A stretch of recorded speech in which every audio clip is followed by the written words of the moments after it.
Bakit nga ba ang daming gumagawa ng Jungle Xborg? Sa Mobile Legends Guide na to, pag-uusapan natin kung ano yung mga advantage at disadvantage ng Jungle Xborg at kung ano yung mga dapat mong malaman kung gusto mo gawin to. Kasama na rin dito lahat ng tama at maling desisyon na ginawa ko. Okay, let's go! You have slain an enemy! You have slain an enemy! Blade shot!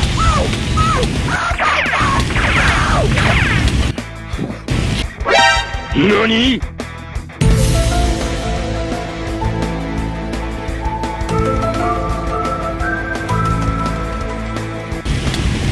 Nope! Shut down! Got him! Nope! Another one!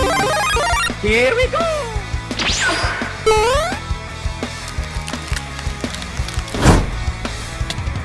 Shut down! Double kill!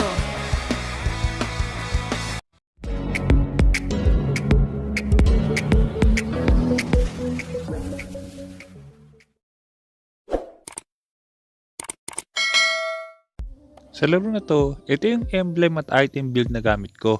Mamaya pag-uusapan natin kung bakit ito yung bagay sa kanya.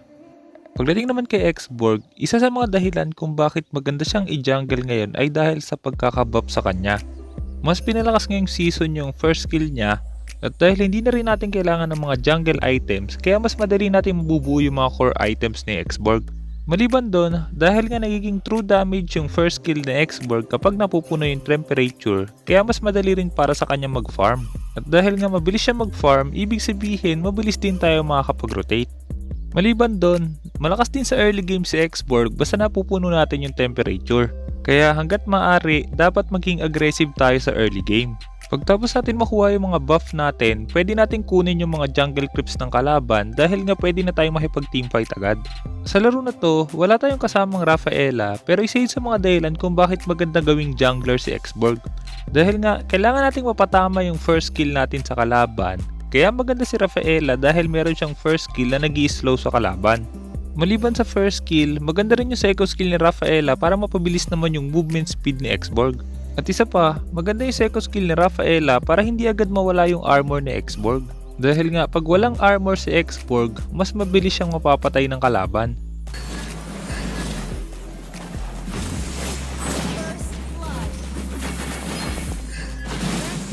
At dahil nga wala tayong kasamang Rafaela, kaya i-adjust natin yung build. Yun yung dahilan kung bakit mas uunahin ko yung Bloodlust Axe kesa sa War Axe. Isa pang naging advantage na Xborg sa jungle is yung pagkakaroon ng War Axe. Sa mga marksman, mage at support, kalahati lang yung effect ng War Axe. Dahil nga mas malayo yung mga range nila, kaya kalahati lang yung effect. Pero dahil fighter si Xborg at malayo yung range niya, kaya pabor na pabor sa kanya yung War Axe. Sa sitwasyon na to, open na yung turtle pero dahil magiging low HP yung Jawhead at Gourd kaya hindi ko muna pipiliting kunin yon. At dahil inuna ko yung red buff kaya ito yung nangyari.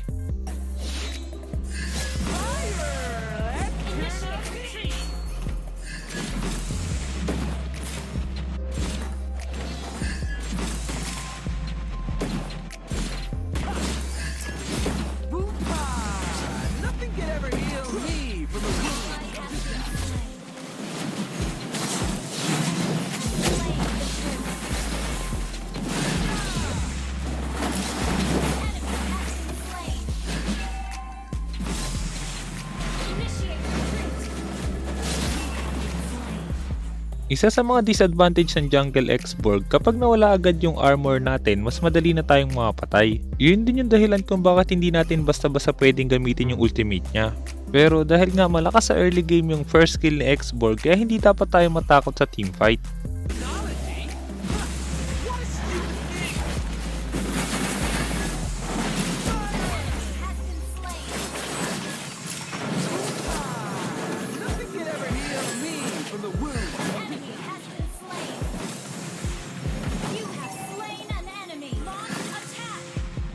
Kung napansin nyo sa teamfight na yun, dahil nga wala tayong kasamang Rafaela at hindi pa buo yung Bloodlust Axe natin, kaya mas mabilis nawawala yung armor. Pero makikita nyo mamaya, pag nabuo na natin yung Bloodlust Axe, mas mahihirapan sila sa teamfight. Ang problema nga lang, dahil meron tayong mga kalaban na kayang tanggalin agad yung armor natin, kaya ito yung nangyayari. I'm super happy with my cyborg body.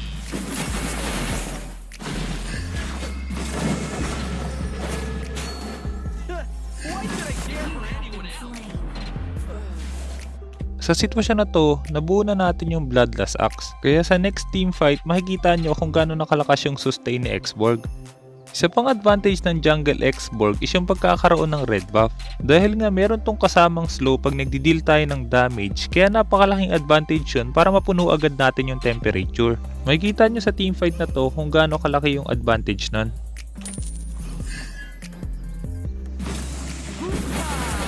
Nothing can ever heal me from the wounds of disaster.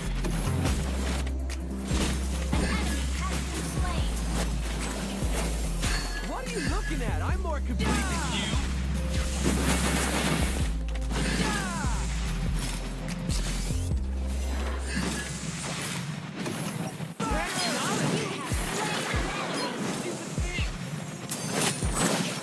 Kung napansin nyo, kapag meron tayong slow, mas madali nating mapapatay yung mga kalaban.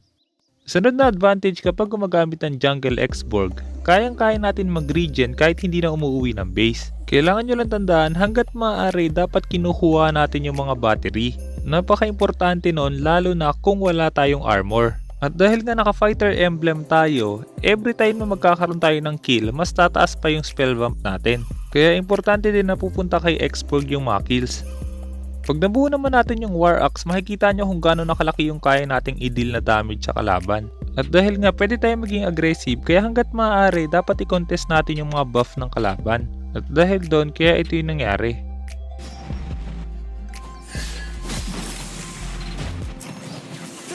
Why should I care for anyone else?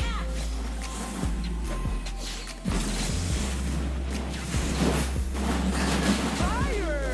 Let's turn up the heat.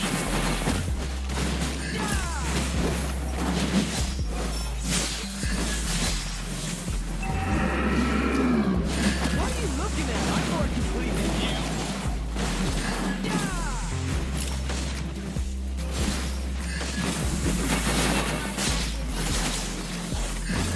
You have slain an enemy. Slain the turtle. Shut down. Double kill.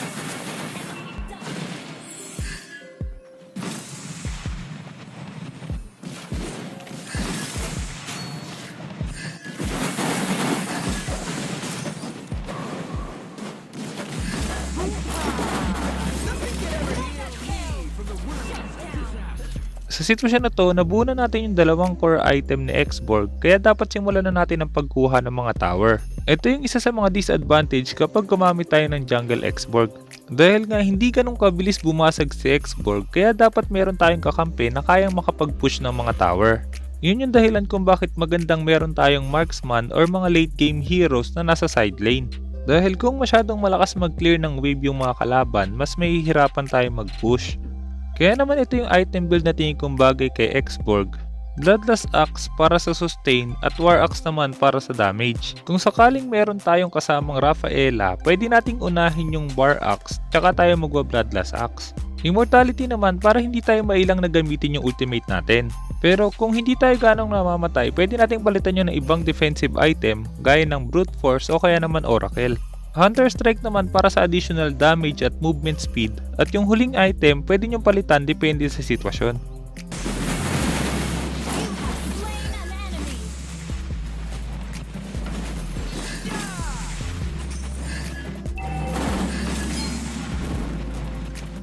Attack the Lord. Attack. Sunod na advantage ng jungle Xborg, wag na wag kayong magdadalawang isip na kunin agad yung Lord. Dahil nga meron tayong ultimate at retribution na pwedeng gamitin para malasit yon, or kung magko-contest yung kalaban, pwede tayong pumalag sa teamfight dahil nga malakas yung hero natin sa teamfight. At dahil doon, kaya ito yung nangyari.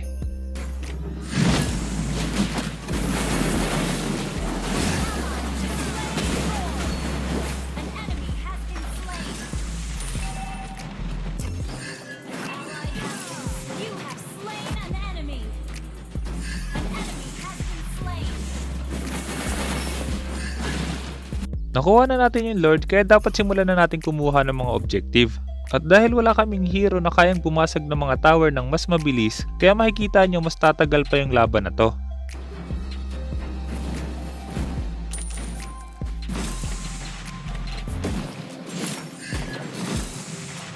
What are you looking at? I'm more complete than you. Your team destroyed a turret.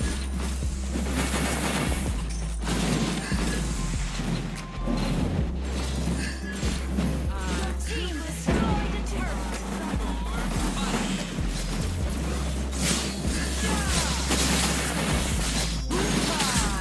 Your team destroyed a turret. Ally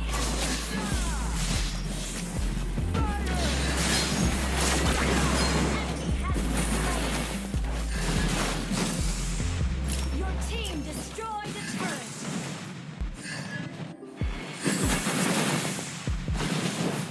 What are you looking at? I'm more complete than you. Sa sitwasyon na to, dahil wala na yung Lord, ibig sabihin kailangan na lang nating hintayin yung next Lord. Pero para hindi sila makabawi, hanggat maaari kukunin natin yung mga buff nila. Itutuloy lang din natin yung pagpe-pressure sa lahat ng lane para hindi sila lumabas ng base. Fire! Let's turn up the heat.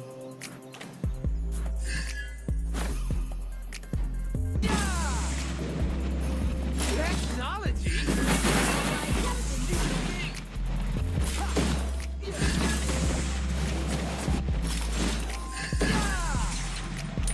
I'm super happy with my cyborg body. An enemy has been slain. What should I care for anyone else? Request backup.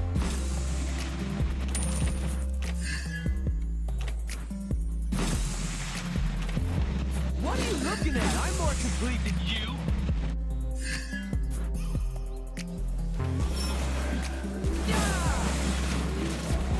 I'm super happy with my cyborg body. Attack the Lord. Technology? Huh.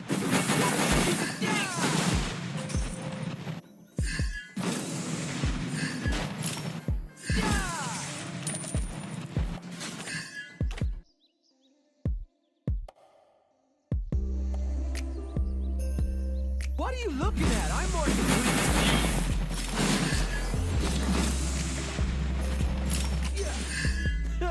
Why should I care for anyone else? Killing spree.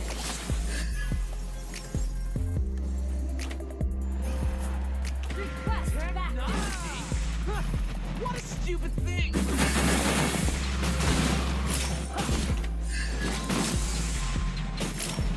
What are you looking at? I'm more complete than Mega you. kill.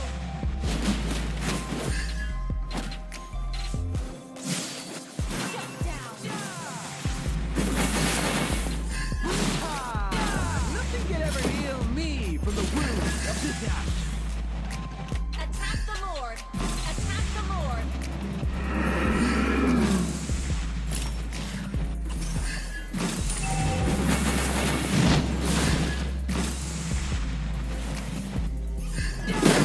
Fire!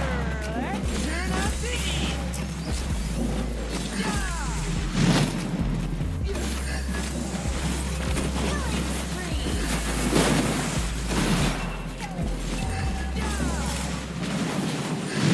Ally has slain Lord. Our turret is under attack. Scary. Don't worry, I'm just a kid. Enemy down.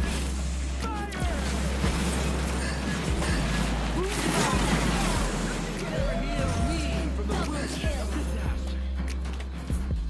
Patay yung tatlong hero ng kalaban tapos meron tayong Lord. Pero dahil nga mabagal tayong bumasag, kaya hindi pa rin natin basta-basta matatapos yung laban. Pero makikita niyo mamaya kung ano bang dapat gawin para matapos yung laban.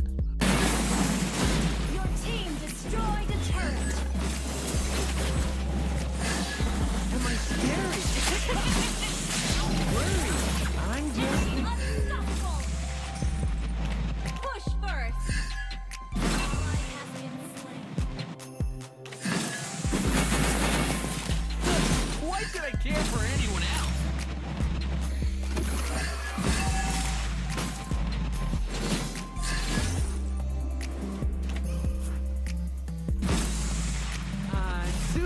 happy with my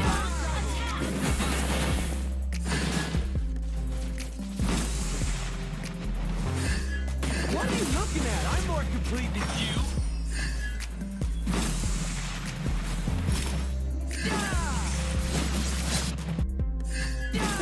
Why should I care for anyone else?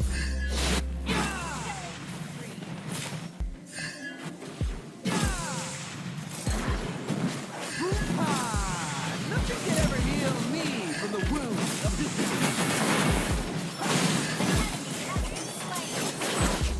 Double kill. Launch attack.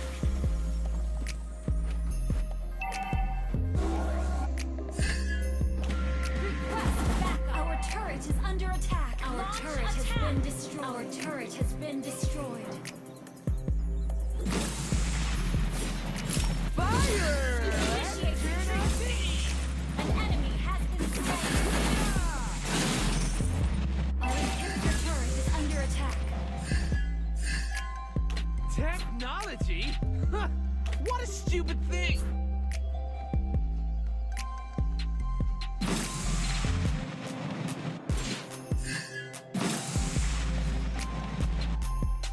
Hoo-ha! Nothing can ever heal me from the wounds of disaster.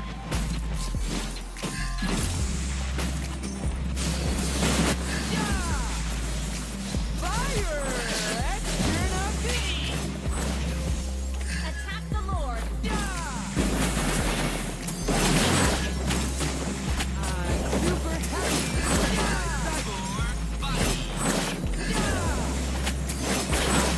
Attack the Lord.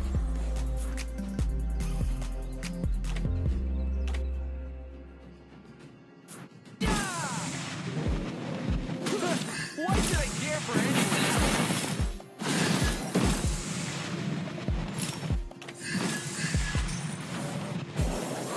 Technology? Huh, Attack what a the Lord. stupid thing!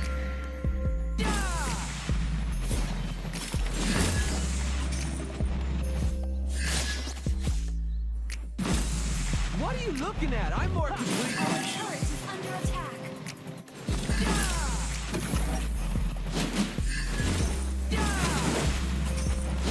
Why should I care for anyone else?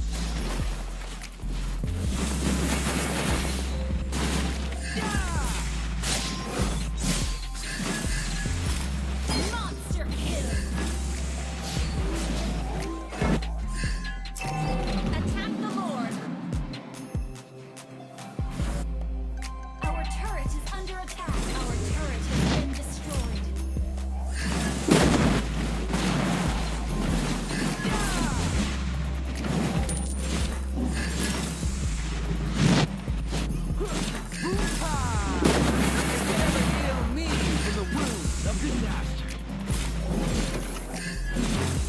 Our inhibitor turret is under attack.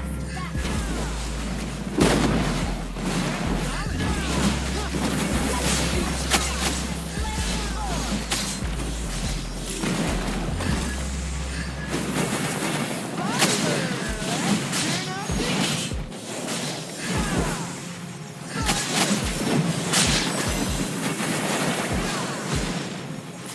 Initiate retreat. Am I scary? Don't worry.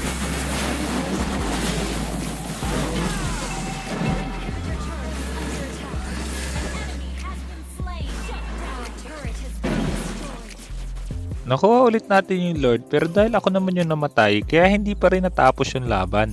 Maliban doon, nabasag pa ng Claude yung top lane namin kaya hindi to magiging maganda para sa amin.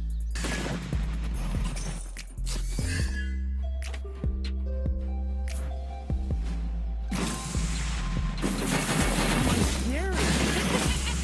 Don't worry. I'm just a kid.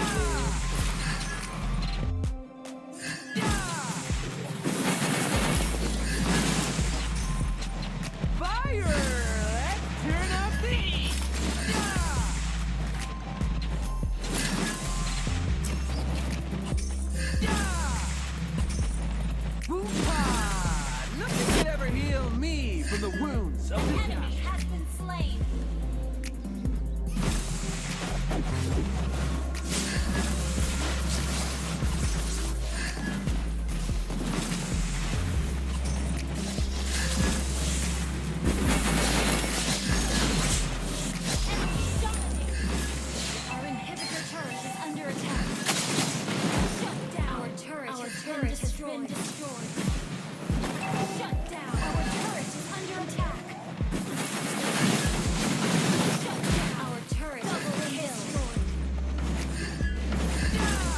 Kapag wala tayong hero na kayang mag-push ng mga tower ng mabilis, ibig sabihin kailangan muna nating patayin yung mga kalaban bago natin matapos yung laro.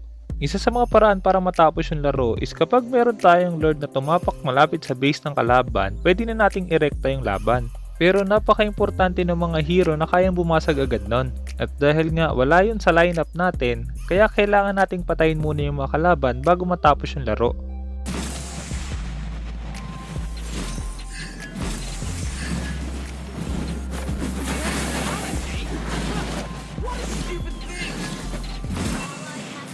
Killing spree.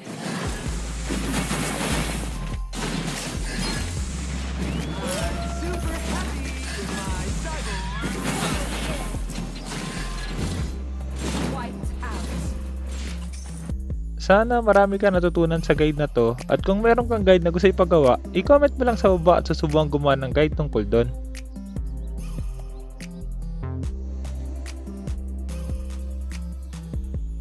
Kaya kung hindi ka pa nakasubscribe, hit mo na yung subscribe pati yung notification bell. Basta lagi mo lang tatandaan, kung gusto mo mag-improve, just master the basics. I'm out.